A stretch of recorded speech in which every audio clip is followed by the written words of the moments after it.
There we go. I'm also going to start the recording. As you guys all know, I like to. Okay, this is perfect. Andrew is also joining. As I was saying, I like to record all my classes and upload them so you guys can go back and review, and other people can take a look if they've missed class. Didn't we Does already anyone? do? What's up, Anthony? We already did the small intestine. So last week we did the small intestine. This week we're going to do the large intestine. Oh, I thought I said the small intestine. No. Yeah, a small point of confusion. I understand, but today we're gonna be talking about the large intestine, which makes sense. Okay, now we have a lot of people joining. Oh boy. Okay, Daniel's here too. Okay, lovely. Ethan, welcome, guys. You guys haven't missed anything. I just got started. But as I was saying, we're going to talk about the large intestine today, which makes sense since the large intestine follows up the small intestine in the human body, right? Last time I mentioned if I stand up again, my small intestine is in like this region, and my large intestine kind of makes this it's very much in the same region. It's just kind of on the outside of my small intestine, if that makes sense. And we can see in this photo here that just for a visual kind of representation, this is the small intestine in green that I've circled here. Everything in here is the small intestine, and the red object, that's your large intestine. Okay, so now that we have a visual representation of kind of where the large intestine is, then let's move on to the next slide if there are no questions on the first slide. Okay, typically there aren't questions on the first slide, so okay, lovely. All right, okay, it's been a while since I've made this PowerPoint, but so all the information is coming back to me. But okay. Sorry, I saw like the picture of Gatorade and I was like, why do I have a picture of Gatorade on here? But then I remembered why I picked Electrolytes. Gatorade. Yes, because of electrolytes. I was like, what is Gatorade doing on here? But all right, so I always like to, whenever we do these organs classes, I like to talk about function and then structure and then like disease or something that can go wrong with the organ so you guys can better understand the impacts of disease within public health. And so number one, function. When we think of the large intestine, we think of it as the final absorption step for water and electrolytes, and I'll talk about what electrolytes do. What does absorption mean? Is that supposed to be a B? Yes. This is absorption, P. That's a absorption is literally just the act of absorbing something. Like it absorption describes the process of absorbing. Yeah. Like it's kind of a tricky word to define. Yeah, it's the process of absorbing. But basically, the large intestine, it absorbs water and electrolytes. We all know that we need water to function, right? Like when you exercise, you get thirsty and you start sweating. So you need to replenish the water in your body, right? The human body can't really function without water. That's why water is so important. I think it's like you can survive 3 days without water, and after 3 days, it's not good for you. Point is, You're doomed. Daniel, did you want to say something? After 3 days of no water, you're just doomed. Yes, you'd be doomed. But another important function that we don't really hear all that much about of the large intestine is its job is to absorb electrolytes. And so you guys might be wondering, oh, what are electrolytes? So electrolytes are a type of mineral in your bloodstream and also in like other fluids in your body, like sweat. And electrolytes carry an electric charge. Basically, what electrolytes do in your body is they control the amount of water in your body. So if you have a lot of electrolytes in your body, that's good because you can control the amount of water in your body and you are very hydrated. If you don't have a lot of electrolytes in your body, then your body struggles to really replenish itself or hold on to water or balance the water in your body, right? And that's why we have someone sent me an email for some reason. That's why we have these drinks like Gatorade that are electrolyte replenishers as well as like thirst quenchers. So not only do they provide liquids, but they also provide electrolytes, which helps your body, like absorb the electrolytes and maintain the amount of hydration in your body. Okay, Ethan, please don't spam the chat. Jeez. Okay. Yeah, that's why I have this photo of Gatorade on here. If you guys look in here, or if I zoom in, you can see that it is advertised as an electrolyte beverage, right? So It looks there, photoshopped. what's up? It looks photoshopped. It looks full of, sorry, what? Photoshopped. Oh, honestly, yes, it does look a little Photoshop. This is not like a real image, it's like an artistic representation, but still you can see that it's an electrolyte beverage. And even here it says, like up here in this top right, it says specialized blend of 5 electrolytes, whatever that really means. I'm not actually sure. But when you exercise, you actually lose electrolytes through your sweat, and so you need to replenish them with a drink like Gatorade, if you so choose. You can also just drink a lot of water. Like water is very good for you. That's why I have water here. Teaching also requires replenishing because I'm talking a lot, and my mouth gets dry, which is why water is so helpful. Okay, let's also talk about bacteria, right? So we all know, or we learned last week, that bacteria live in your gut, right? You have these awesome probiotics in your small intestine, in your large intestine. That's why when you, one of my favorite examples is when you eat yogurt, it says healthy and live probiotics that are healthy, and there are bacteria that are alive inside of the yogurt that you eat. And these bacteria, they eventually end up in your gastrointestinal tract, your GI tract, which consists of, like your small intestine, your large intestine. And certain bacteria in your large intestine, they're usually located in the upper part of the large intestine, which we will talk about later. It's called the cecum. But these bacteria, they are in charge of producing certain vitamins and certain other substances. Among those being vitamin B12, vitamin K, thiamine, and riboflavin. Riboflavin. And I will talk about what each one of these substances actually do in your body.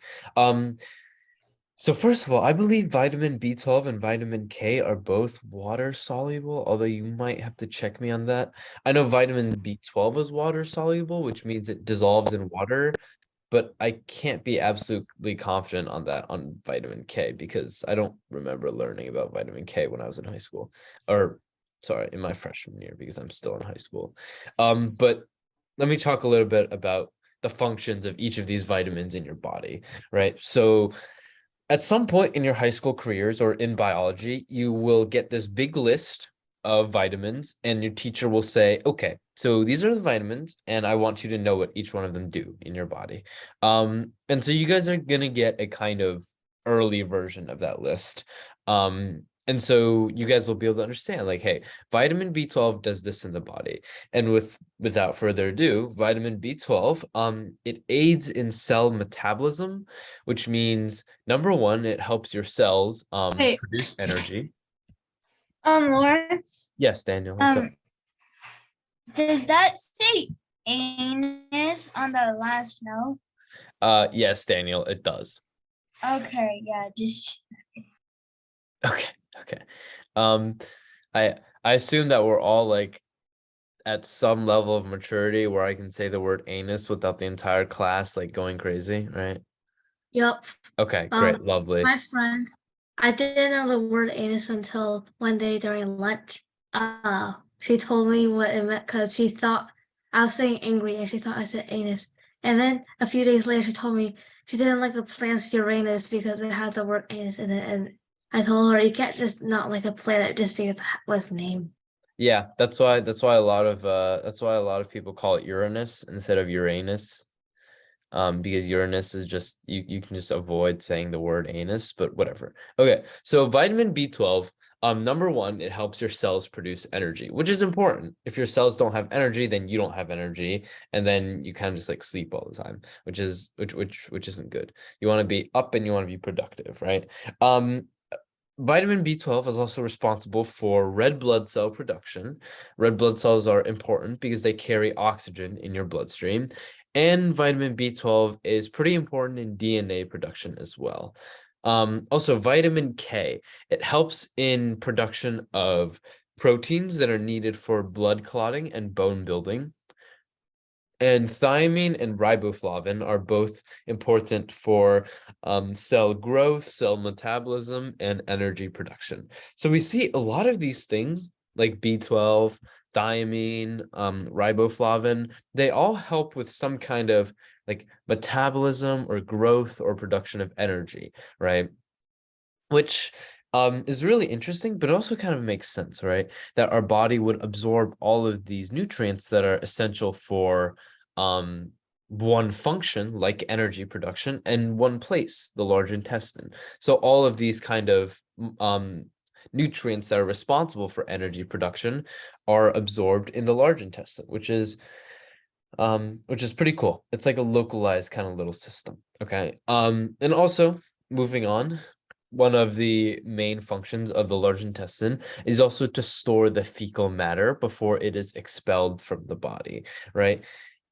You have to have, well, all animals have some sort of way to store waste material in their body, whether that is urine, whether that is fecal matter. All animals need this kind of storage facility so you don't like pee it out immediately. Like that would be embarrassing, right? Like if the second your body was done producing pee and you had to like pee it out, that would be bad, right? Because like maybe you're in like a business meeting and you gotta like hold your pee in for a bit because you can't pee yourself in the middle of a business meeting. That's like frowned upon, right? So it's good that we have these storage systems in our body. The last thing I want to talk about here on the function slide is the gastrocolic reflex, which is pretty cool, right? We have this, we already know that there's this thing called peristalsis, right? Peristalsis is the contraction of your muscles in your esophagus, in your stomach, and in your gastrointestinal tract. When these muscles contract, it pushes the food along. The large intestine also has this kind of reflex that is very similar to peristalsis, but peristalsis works very common.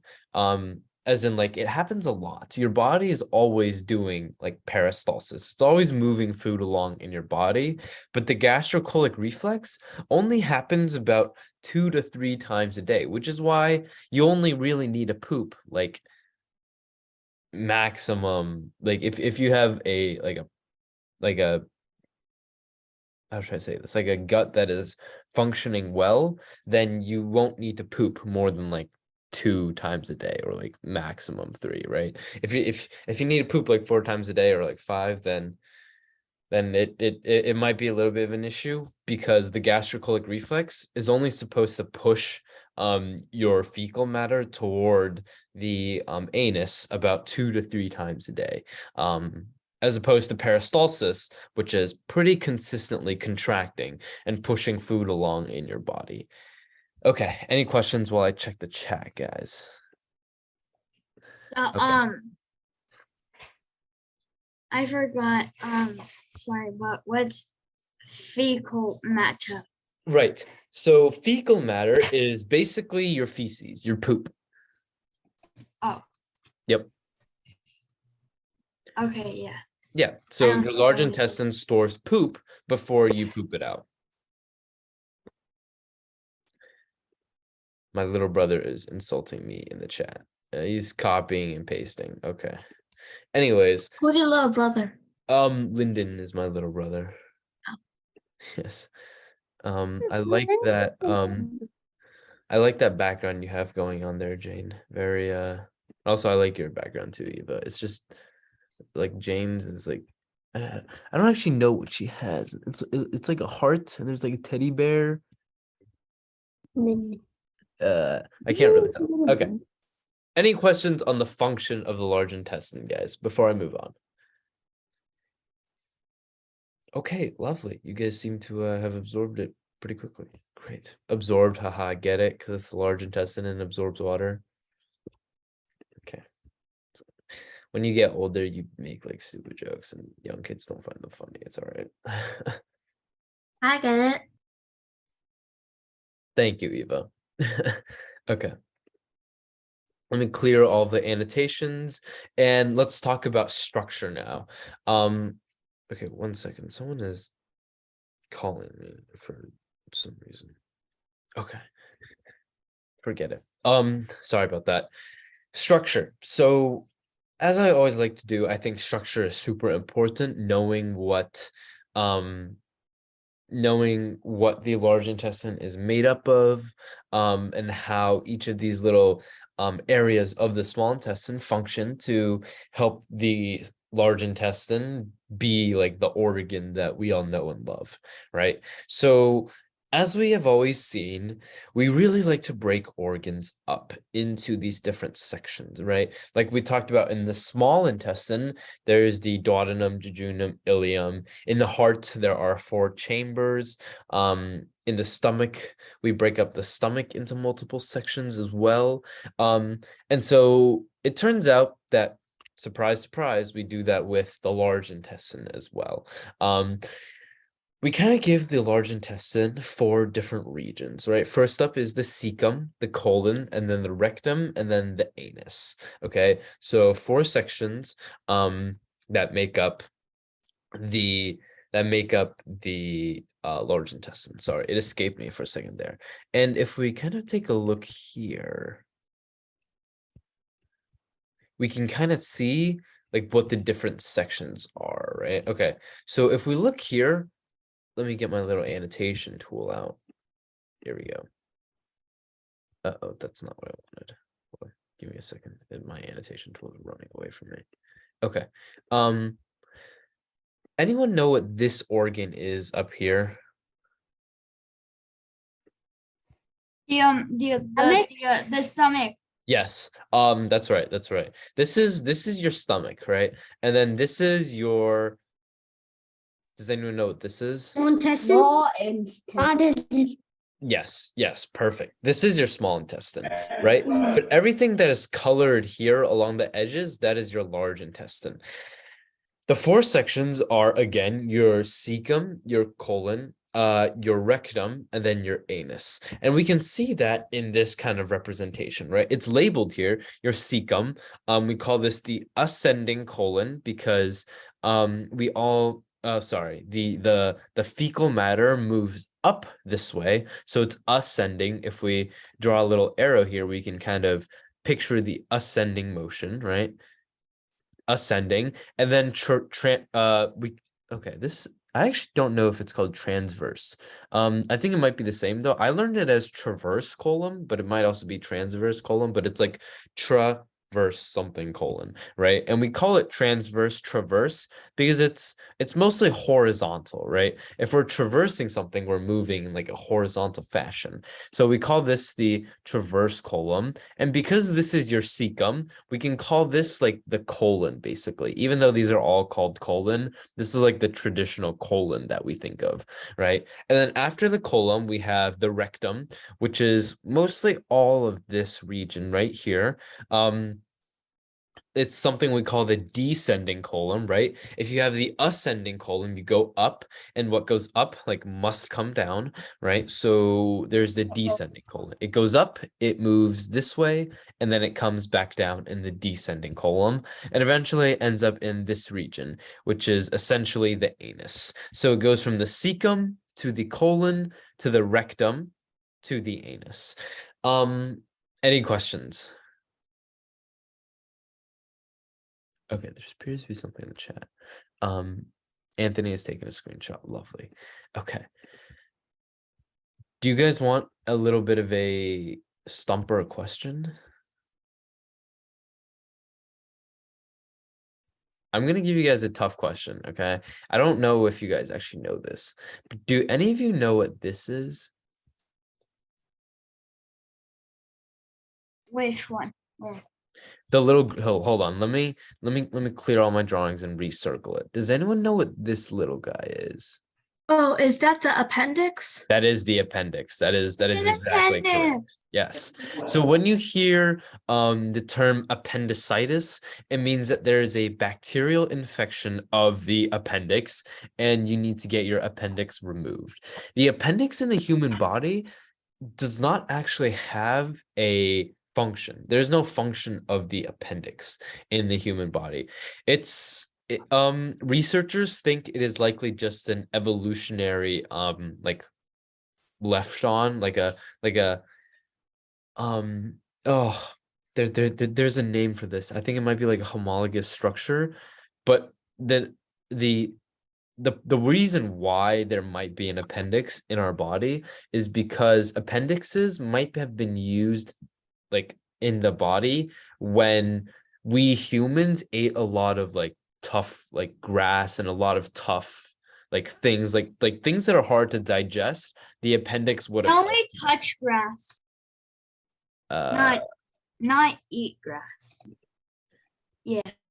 Yes, but a very long time ago, and when I say a very long time ago, I mean like a very, very, very long time ago, our first ancestors, or like the animals that the organisms, I should say, that humans, our species, Homo sapiens, evolved from, ate a lot of food that wasn't really like Doritos and like rice and like cabbages and tomatoes and like chicken. Like those are all like very like pretty easy stuff for the body to digest, whereas like these people could have been like eating tree bark or like tough like really tough grass, for example. And so the appendix is thought to have been used as another organ um to help digest more of these like tough foods. Okay, there's a question. Are you able to be born without an appendix? I would say right now, no, right? There is, even though there's no need for an appendix right now, humans are still born with appendices, right? Appendices is the plural for an appendix. If you give humans Wait, like, I have a question. yes. So what does the appendix do? Is it just like there? Or is it Right, like a like right now, what does the appendix do for like you and I? yeah. Nothing. We don't use our appendix. No, like, but does it like channel like the whatever the stuff that goes through your big intestine go through the cecum? Yeah. Not the cecum. Yeah, The cecum. no, the appendix. Oh, okay. So I think you just like really want to believe that the appendix does something in your body, but No, I mean like, is it like doesn't stuff go through here? Like, what do you doesn't mean? like doesn't your like fecal thingamabib go through here? Okay, so you're saying like the end of the small intestine goes through the appendix and into the large intestine? Yeah. Yeah, no. It Oh. think of the small intestine as just like connected directly to the large intestine, like right here. The appendix does nothing in the body. Like it literally just sits there. Like it sits there and it doesn't It's do on anything. the side. It's on the side of the big intestine. Yes, it's just like sitting here. Okay, like Wait, it's then what did it do? What did it used to do when we were eating grass? it used to help break down like a lot of tough fibers and a lot of tough food. Eva, I see your question, so you can put your hand down. I'll call on you soon. But literally, Daniel, like it doesn't do anything. Like it sits there and it doesn't do anything. I don't know how to be more clear about that, but it does not do anything. It's just like a chunk of tissue and it's just there, right? It's not like it has a purpose. It's just there. It has no hope. Yeah, it's a little sad. And to answer the question in the chat, which was, are you able to be born without an appendix? Right now, probably not. If you gave humans like millions of years, they would probably evolve to be like, okay, we don't really need this appendix, so we don't have to birth children with appendices anymore. It's kind of just like a waste. Like the appendix does more harm than it does good, because if it gets infected, you have to get like surgery, you have to have like recovery. It's bad. Okay. So it doesn't do anything good, and it can do like bad stuff. So if you weigh like the pros and cons, there are more cons than there are pros. So the appendix isn't like it doesn't do anything, and it's just not that great in general. Eva, what's up? I was thinking like, if everybody if everybody like got surgery and got like cut off their appendixes, even if they didn't have appendicitis, and would their children still have appendixes even if they did surgery and got theirs cut off? Yes, yes. So surgery doesn't actually change your genes, right? Oh. Right. Well, So what if like what if instead of doing that, like in the way future, I don't know, 5,237, like the scientists change your DNA so that you wouldn't have appendices anymore, and then you did the appendix surgery, would then the children have appendixes? well, if you change the human genome I to don't think not grow scientists appendices, I then don't think the scientists would have been a thing back later, I guess. okay. So to answer your question, Eva, if you change the human genome so that the human genome like understands that the appendix is like useless, and it's like, okay, well, we don't need this gene that grows the appendix Wait, anymore, are then you yes. One second, Daniel. But generally like messing with genes in the human genome is like not all that great of an idea. Like a lot of things can go wrong, right? That's why we have like ethics and But everything. it's like 3,200. I can't remember the number I said, but that's like 3,250 years later. They'll probably have good technology and stuff like that. Sure. I mean, yes, sure. Times change for sure. Science develops, science moves along, right? But I think given we many will years, exist. the appendix will probably like disappear as well too, right? Because evolution like does its thing. If we are never going to use our appendix, even today, like even if we eat tough food today, like if you eat the bottom of like an asparagus and it's like all fibrous, we still don't need our appendix, right? We don't eat like tree bark and like tough grass to the point where we need our appendix. So given millions of years, we humans would probably evolve to not even have it anymore, right? Yeah. I Okay. think trees won't even be a thing back later. Okay, well, I sure hope trees are still a thing a couple I thousand think years they later. might make artificial trees. Before trees covered the earth was covered in giant mushrooms. Is that true? Probably, maybe, I'm not sure. My Okay. friend's watch said that as his daily fun fact. I was not okay. I don't actually know that much about like the history of the earth going back 65 or like 100 million years, or I like think going all the way I back think 4 billion years. So yeah, what's up, Daniel? And Anthony, I see your question, so I will get to you, don't worry. I think Daniel, you wanted to say something? no. Okay. And yes, Ethan is right. If you change the gene, then you would have no more appendix. And don't forget the ferns and seedless plants. Yes, that's why we see like fossilized ferns all the time. Ferns are actually super old.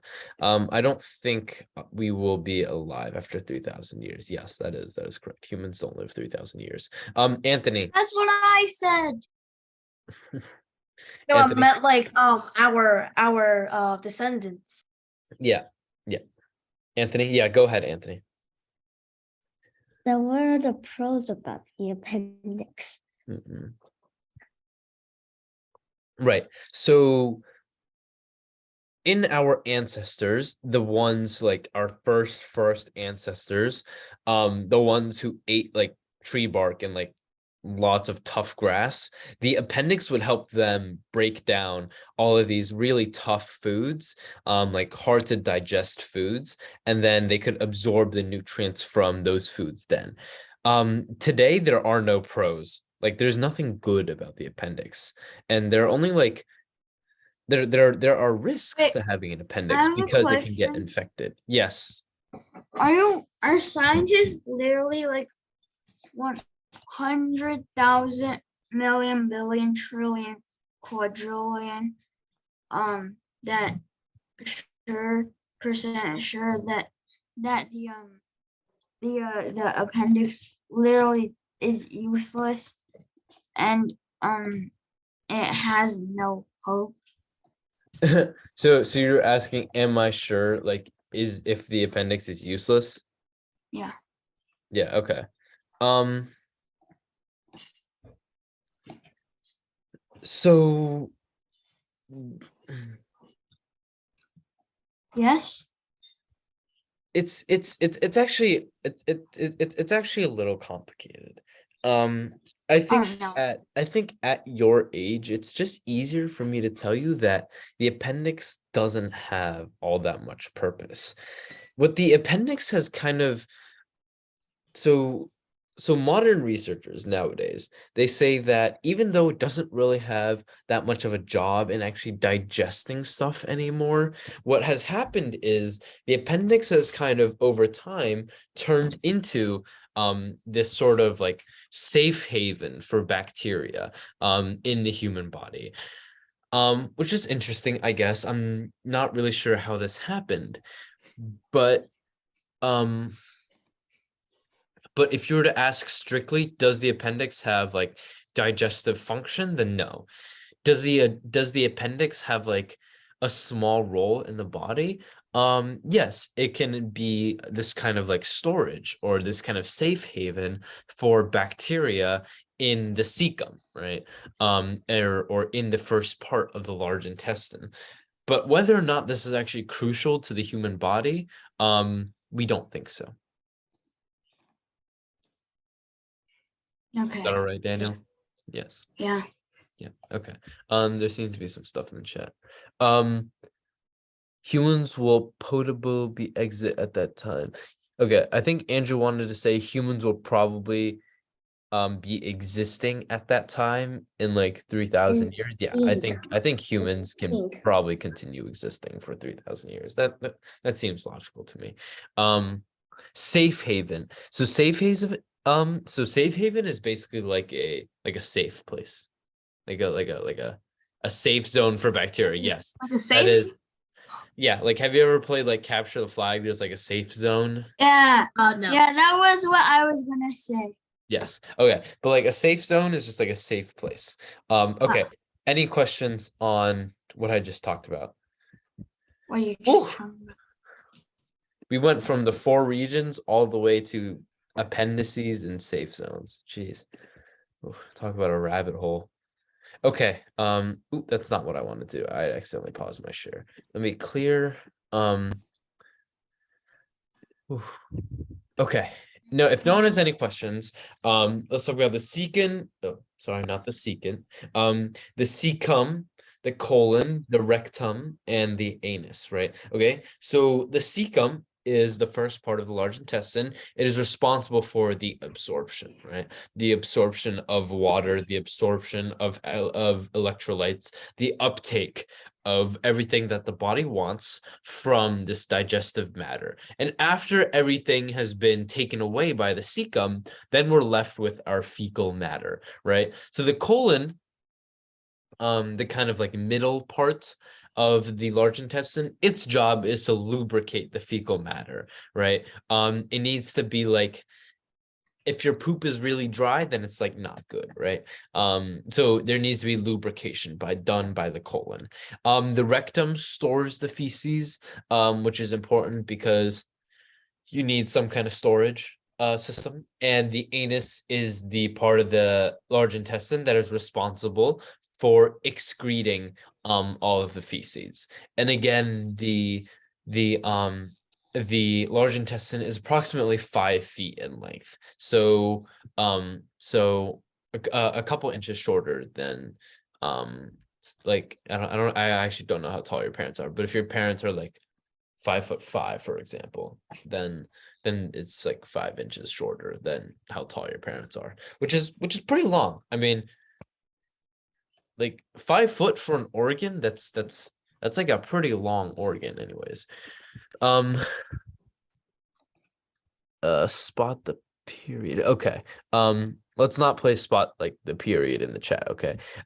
Anyways, there are a lot of things to take in on this diagram. It's like one of those like overly complicated biology diagrams, but it's not that bad. I'll break it down. Nerdy diagram. I'll break it down for you, right? Okay. So these flexure labels simply note where the large appendix bends in your body, right? And Daniel, I know you asked about this a little earlier. So if we look right here, we can see that the small intestine, the ileum, kind of just connects to the large intestine like that. Do you see that? Yeah. Yes. Okay. Lovely. This is pretty interesting. So this is what we call the mucosa, right? These are the structures in the body that are responsible for producing the mucus that lubricates the fecal matter, right? The goblet cells, as they're helpfully labeled here and here, these goblet cells are the mucus producing cells in the large intestine. If we also look at, we see there are crypts, which are basically all of these little openings. Each one of these holes is a crypt, and that is where all of the mucus comes out of. This is your rectum. You see there's like a small like storage facility here. This is where all of your fecal matter, all of your poop, is stored before it is expelled out of the anus and when you go to the bathroom. Haustra are simply basically like these like little sacks of fat on your large intestine. They're sacks of lipids, basically. There are a number of reasons why we have them, like protection is one of them. And so we also have helpfully labeled here the appendix, as well as a couple of valves, a couple of sphincters, and just a bunch of other stuff. Yes, Eva. Oh, bless you. Is those like the sacky, like bumpy parts why our poop is like shaped like caterpillars? Mm,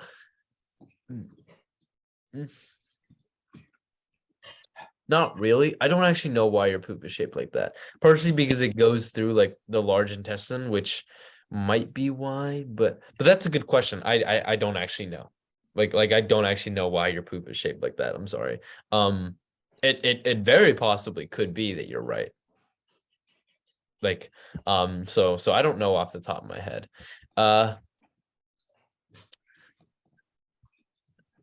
Okay, so Ethan, stop spamming the chat or else I'm going to take away your chat privileges. And don't make me do that. Okay, no more messaging in the chat, please, Ethan, because then I have to go through and I have to like see if there's actually a question in the chat. And Anthony, don't do that either, or else I will also take away your chat privileges. And it's just difficult if I have to go through and I have to look at if there are actually questions within like the finding the period in the like the mess of letters and symbols. Okay, let's talk about disease, shall we? Okay. Okay, Ethan, chill in the chat. All right. Also Okay. very low quality and seems like like a like a 2015 picture. The picture, yeah, it's not the greatest. It's you guys are gonna have to deal with it though. Okay, I chose the picture, so you guys are gonna have to look at it. Big deal. Okay. I've selected two diseases. One of them is of course related to cancer because like, Irritable syndrome. I've heard of that before. yes. I just don't know what it is. Yeah, actually, let me talk about irritable bowel syndrome before I talk about colonic polyps and colon cancer. Okay, so I actually have a friend who has irritable bowel syndrome, so I know how difficult it can be for them. It's like it's pretty bad. Like they can eat something, be perfectly fine, and then eat like the same exact thing, and then like their stomach just sorry, not their stomach, their large intestine just goes like. Like it just turns into a whole issue. She becomes like very uncomfortable, like it hurts, it cramps, it's bad, right? And we don't really know why this happens. There are a number of reasons, like just eating stuff that your body is like slightly allergic to. It can cause abdominal cramping, which is painful. The good thing is that it doesn't actually harm your large intestine. It doesn't do like permanent damage, but it hurts. It sucks. But also the good thing is that we can control it. It's not like something we can't control. So we can control it through diets. We can watch what we eat. We can control our stress because when you get stressed, IBS, which is irritable bowel syndrome, can happen. And also eating good probiotics and medicine can help control irritable bowel syndrome. Irritable means that like it's easily like irritated. Like if you have sensitive skin, then your skin is easily irritated, right? That's what irritable bowel syndrome is. And now on to the scourge of humankind, cancer. Typically in the large intestine, cancer arises from something we call colonic polyps. If you guys don't know what a polyp is, it is basically like this little, like think of like a little sac of tissue, basically. That's what a polyp is. And it's basically extra tissue due to abnormal production of the cells in the colon. If you guys didn't know, the cells are always replacing themselves. They're always creating like new mucus and new cells in the body. And so that's how we can come up with these colonic polyps and eventually cancer, right? If you have abnormal production of cells, then cancer is always an issue. It's always a risk.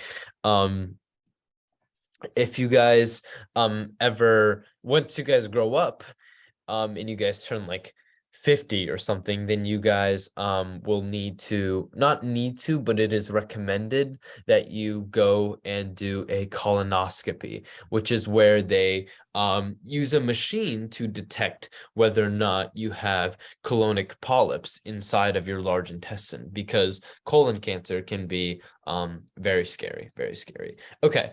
Any questions, anybody? No. Okay, lovely. I'm going to stop my screen share here. Oh goodness, we have quite a couple of people here. I'm also going to stop my recording.